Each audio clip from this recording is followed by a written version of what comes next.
So my name is Emma Scraby. I'm the Training and Employment Manager on the Ginninderry Joint Venture. Ginninderry Joint Venture is a residential project happening out in West Belconnen. It's a 1,600 hectare site and it's cross-border, so there's 1,000 hectares in the ACT and 600 hectares in New South Wales. And our aim is to build about 11,500 homes out there over the next 35 to 40 years. So it means there'll be an extra 30,000 people living out in West Belconnen. My role on that project is quite non-traditional. My role is to make sure when we build all of this new infrastructure that we provide a range of economic opportunities and social inclusion opportunities to people in the West Belconnen community, but also the broader capital region. For us, this project is more than bricks and mortar. Houses don't make communities, people do. So it's really important that we provide opportunities to people in our community where we can.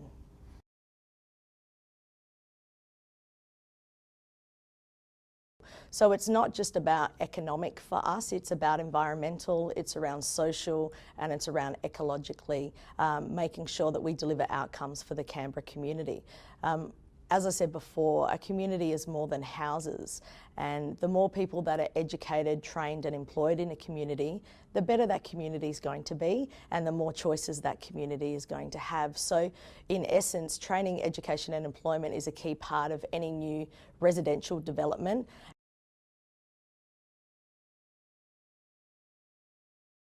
From my experience, people are unemployed not because they're lazy, they're unemployed because they have barriers in their lives. So for us, it's really important to partner with a range of stakeholders because we can't do this alone. Collaboration is key. And we partner with a range of training providers and the NGO sector to make sure we can provide affordable training programs for local people. So the most our training programs cost for somebody is about $200, whereas generally if someone wanted to do a Certificate 3 in early childhood education and care at CIT, it might cost them a couple of $1,000s. Lack of finances is a real barrier to participating in vocational education. So our Spark programs really provide an opportunity for people to try an industry.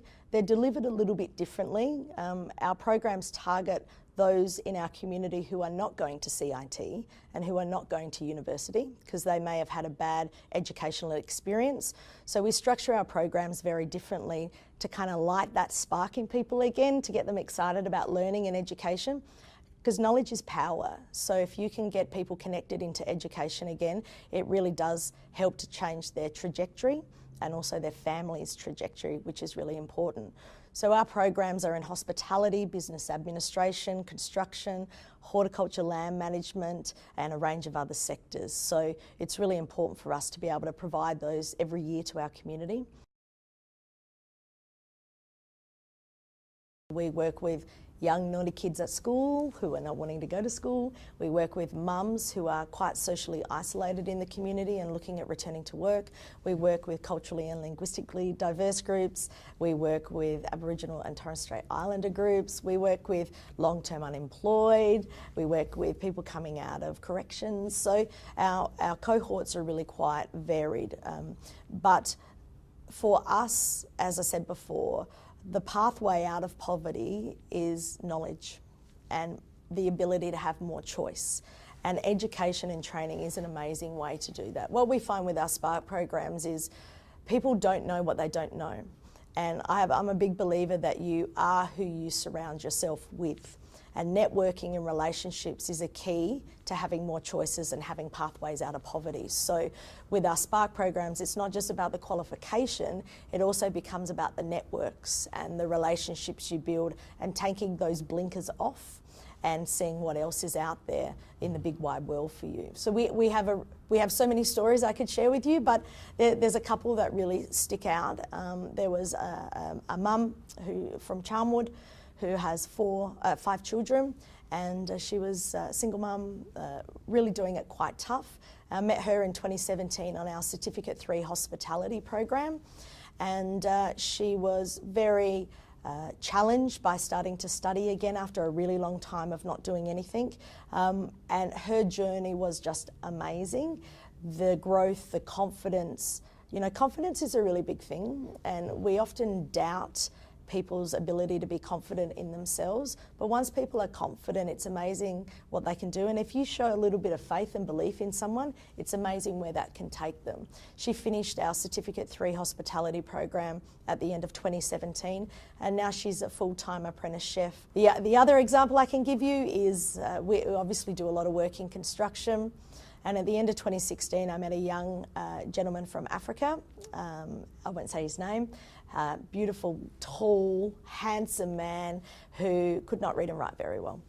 And he wanted to be a carpentry apprentice. So he did our Certificate 2 in Construction program, and we had to provide him a lot of support for numeracy and literacy. That's one of our very big challenges. A lot of people are very nervous about studying because they don't want to admit they can't read and write very well. We provided a lot of support for him, and at Christmas last year he drove out to Ginninderry and showed me his brand new truck he had purchased and all of his new tools, and he's now in his 2.5 years through his carpentry apprenticeship. And for him, that is the first time someone in his family in Australia has been able to secure a job. So, you know, those are little things, but as a developer, developers don't usually care about that stuff. But for us, you know, that's the real fabric of building a community. So we are not the be-all and end-all of training and employment in the whole wide world in Canberra, but we have an obligation to provide these opportunities where we can.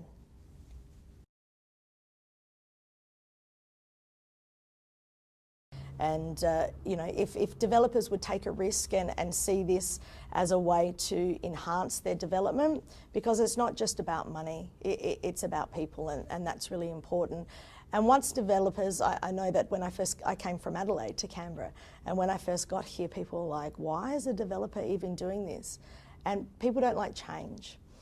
And now, 3 years in, this is common practice for Ginninderry. It's nothing new.